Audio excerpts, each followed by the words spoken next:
बिस्मिल्लाहिर्रहमानिर्रहीम। अस्सलामु अलैकुम वरहमतुल्लाहि वबरकातुहू। जमात नाहम, आज हम अपने जो टेक्स्ट बुक है उर्दू की, उसके सबक चुगलखोर की मारूज़ी तर्ज पर रोशनी डालेंगे। इसको आपने अच्छी तरह इन पॉइंट्स को ज़हन नशीन करना है। ये बेटा आपके लिए बहुत मददगार साबित होंगे। आपके मारूज़ी तर्ज का जो आपका 15 नंबर का पोर्शन होता है आपके पर्चे में, उसके लिए आपके लिए ये बहुत मददगार साबित होंगे। लिहाजा आपने इनको अच्छी तरह से ज़हन नशीन करना है। जी बेटा, देखते हैं जो चुगलखोर आपकी कहानी है, लोक दास्तान है ये, वो शफ़ी अकील की लिखी हुई है।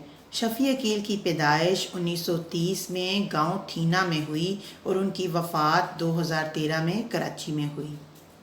ये सहाफ़ी, अदीब और शायर भी थे और अदीब फ़ाज़िल और मुंशी फ़ाज़िल के इम्तहान भी इन्होंने पास किए थे। 20 साल की उम्र में लाहौर से कराची का सफ़र किया। मजीद लाहौरी के रिसाले नमकदान से वाबस्ता रहे, जुड़े रहे। रोज़नामा जंग और अखबार जहां से मुंसलिक रहे।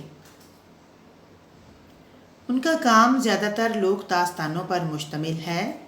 लोक कहानियों के तराजुम भी किए हैं, मुख्तलिफ़ कहानियों को उर्दू में मुंतकिल किया है और सकाफ़ती और इल्मी व अदबी खिदमत अंजाम दी है।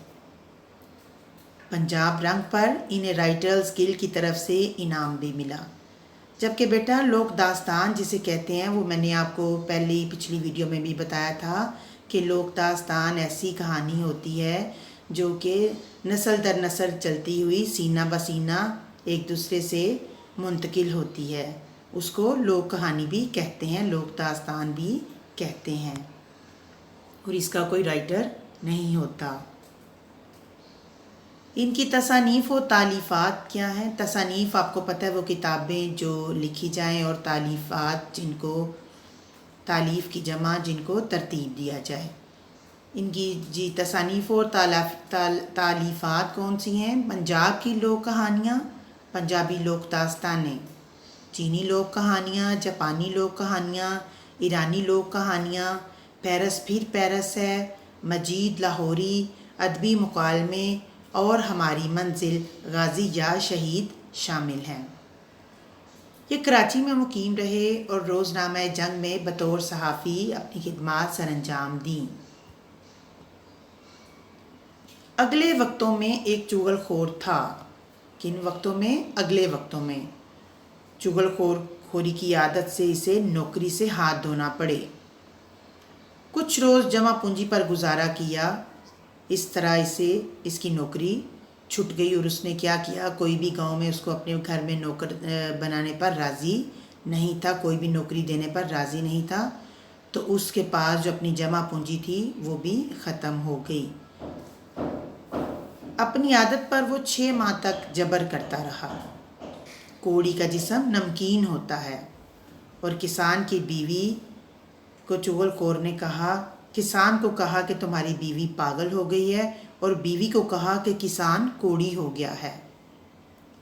चुगलखोर ने किसान के पास मुलाजमत ढूंढ ली। फिर क्या हुआ? जब उसने चुगलखोर ने जब किसान को भड़का दिया और उधर किसान की बीवी को भड़का दिया, तो किसान की बीवी ने तहैया किया कि मैं किसान का जिस्म चाट कर देख लूँगी। किसान के साले चुगलखोर की बात से परेशान हुए। यानी चुगलखोर ने क्या काम किया कि किसान के सालों के पास गया। सबसे पहले तो उसने ये काम किया कि वो किसान के पास गया और उसने किसान को अपनी बीवी के बारे में, उसकी बीवी के बारे में भड़काया। और फिर वो किसान की बीवी के पास गया और उसको किसान के खिलाफ भड़काया। उसके बाद वो किसान के सालों के पास जाता है और उनको जाके बताता है कि तुम्हारी बहन को किसान जो है वो मारता पीटता है और उसकी ठुकाई करता है। फिर उसके बाद भी क्या करता है? उसके बाद वो किसान के भाइयों के पास चला जाता है कि तुम्हारे भाई के साले उसे मारते पीटते हैं, और सारा फसाद खड़ा करता है। फिर क्या होता है? किसान की बीवी जो है वो उसको चाटने के लिए उसके करीब सरक कर आती है, तो किसान ने आओ देखा न ताओ बीवी की ठुकाई शुरू कर दी। چغل خور کسان کی بیوی سے رازدارانہ بولا،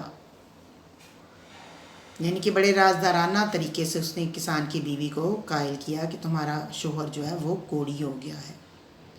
چغل خور نے کسان کے سالوں کو کہا، تمہارا بہنوئی تمہاری بہن کو مار مار کر ادھموا کر دیتا ہے۔ یعنی چغل خور جو ہے وہ اپنی چغل خوری کی عادت سے مجبور ہو جاتا ہے۔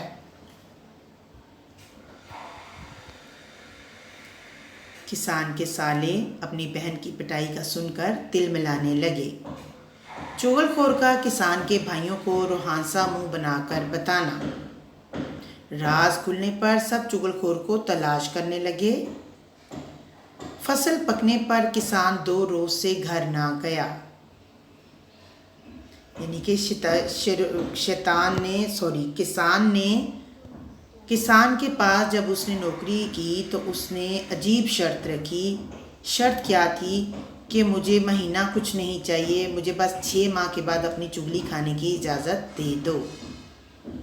پھر آخر میں کیا ہوتا ہے، جب سب کو وہ ایک دوسرے کے خلاف بھڑکا دیتا ہے تو ہر طرف سے لاٹھیاں چلتی ہیں اور سب خون میں نہا گئے، یعنی خوب سر پھٹول ہوئی۔